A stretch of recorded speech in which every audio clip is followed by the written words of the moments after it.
Hi guys, in this video I will show you how to customize game recording settings on Windows 10 and Windows 11. But before that, if you find this video is helpful, please subscribe to my channel and give a like. Okay, how to customize game recording settings on Windows 10 and Windows 11. First, just go to the start icon, right click, and then click on settings.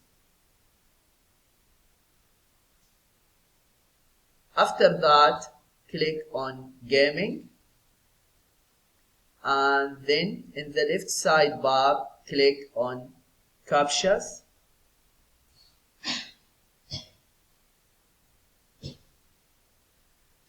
And then you see here, you can change and adjust something here. For example, the maximum recording length is 4 hours.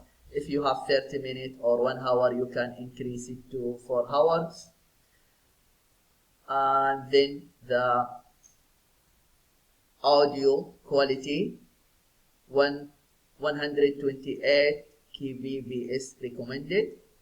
If you already have different one, just select this one because this is recommended. And here you can adjust the microphone volume and the system volume. Yeah, this is what you need to do. Other thing also, if you scroll down, you can see here the video quality. I have here high. If you have standard, you can just change it to high quality. Yeah, this is what you need to do if you want to know how to customize game recording settings on Windows 10 and Windows 11. I hope this video is helpful. Thank you for watching and see you in the next video.